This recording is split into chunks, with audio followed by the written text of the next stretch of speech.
بسم اللہ والسلام علی رسول اللہ۔ اچھا، ایک دوست ہیں، انہوں نے مجھ سے واٹس ایپ پر سوال کیا ہے کہ کچھ لوگ ہیں آج کل یہ بحث کر رہے ہیں سوشل میڈیا پر اور دیگر جگہوں پر کہ حضرت سیدنا مولا علی پاک رضی اللہ تعالیٰ عنہ ولایت میں سیدنا صدیق اکبر رضی اللہ تعالیٰ عنہ، سیدنا فاروق اعظم رضی اللہ تعالیٰ عنہ سے افضل ہے۔ اس حوالے سے اہل سنت و جماعت کا کیا عقیدہ ہے؟ تو اس حوالے سے یاد رکھیں، اہل سنت و جماعت کا اس بات پر اجماع ہے، جمہور اہل سنت و جماعت کا یہ عقیدہ ہے کہ انبیاء علیہم السلام کے بعد سب سے افضل حضرت سیدنا ابو بکر صدیق رضی اللہ تعالیٰ عنہ، پھر حضرت عمر رضی اللہ تعالیٰ عنہ، پھر حضرت عثمان غنی رضی اللہ تعالیٰ عنہ، پھر حضرت سیدنا مولا علی پاک رضی اللہ تعالیٰ عنہ۔ تو چاہے خلافت ہو یا ولایت ہو، دونوں میں افضل حضرت سیدنا ابو بکر صدیق رضی اللہ تعالیٰ عنہ ہے۔ آپ اہل سنت و جماعت کی جو بھی عقیدے کی کتاب ہو اٹھا کر دیکھیں، شرح عقائد نسوی اٹھا کر دیکھیں، شرح فقہ اکبر اٹھا کر دیکھیں، دیگر جو کتابیں ہیں، اس طرح اعلیٰ حضرت نے جو رسالہ لکھا ہے مطلع القمرین، وہ اٹھا کر دیکھیں، بہار شریعت اٹھا کر دیکھیں، سب میں یہ لکھا ہوا ہے کہ حضرت سیدنا ابو بکر صدیق رضی اللہ تعالیٰ عنہ خلافت و امامت دونوں میں افضل ہیں۔ تو یہ جو اقوال تو آپ کو پتہ ہے کسی بھی مسئلے میں مل جاتے ہیں۔ اقوال کا مل جانا اس بات کی دلیل نہیں ہے کہ یہی عقیدہ ہے۔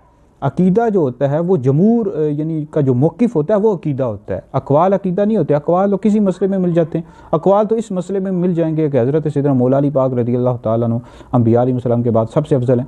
تو یہ اہل سنت و جماعت کا عقیدہ تو نہیں ہے۔ عقیدہ اس بات پر ہے کہ انبیاء علیہ السلام کے بعد سب سے افضل، ولایت ہو خلافت ہو، سب میں افضل ابو بکر صدیق رضی اللہ تعالیٰ عنہ ہے۔ تو جو ولایت میں بھی مولا علی پاک کو شیخین سے افضل سمجھے وہ بندہ بھی گمراہ ہے، جس طرح خلافت میں سمجھنے والا گمراہ ہے، اہل سنت سے خارج ہے، ولایت میں سمجھنے والا بھی گمراہ ہے، اہل سنت سے خارج ہے۔ یہ آپ فتاوی رضویہ پڑھ کر دیکھ لیں، بہار شریعت پڑھ کر دیکھ لیں، شرح عقائد نسوی، شرح فقہ اکبر، دیگر کتابیں پڑھ کر دیکھ لیں۔ تو یہ جو کہا جاتا ہے کہ مولا علی پاک رضی اللہ تعالیٰ عنہ شہنشاہ ولایت، اس کا مطلب یہ ہے کہ آپ رضی اللہ تعالیٰ عنہ سے حضور علیہ السلام کی جو نسل مبارک ہے اس کا سلسلہ چلا ہے، تو اس سے آپ کا ایک روحانیت والا سلسلہ چلا ہے۔ تو یہ مطلب نہیں ہے کہ ولایت میں بھی صدیق اکبر رضی اللہ تعالیٰ عنہ، سیدنا فاروق اعظم رضی اللہ تعالیٰ عنہ سے افضل ہیں۔ یہ اہل سنت و جماعت کا ہرگز بھی عقیدہ نہیں ہے، اور جو بندہ ایسا کہہ رہا ہے، لکھ رہا ہے، تو اس کو رجوع کرنا چاہیے، توبہ کرنی چاہیے، اس کو پہلے ان کتابوں کا مطالعہ کرنا چاہیے جن کتابوں کو میں نے نام لکھے ہیں۔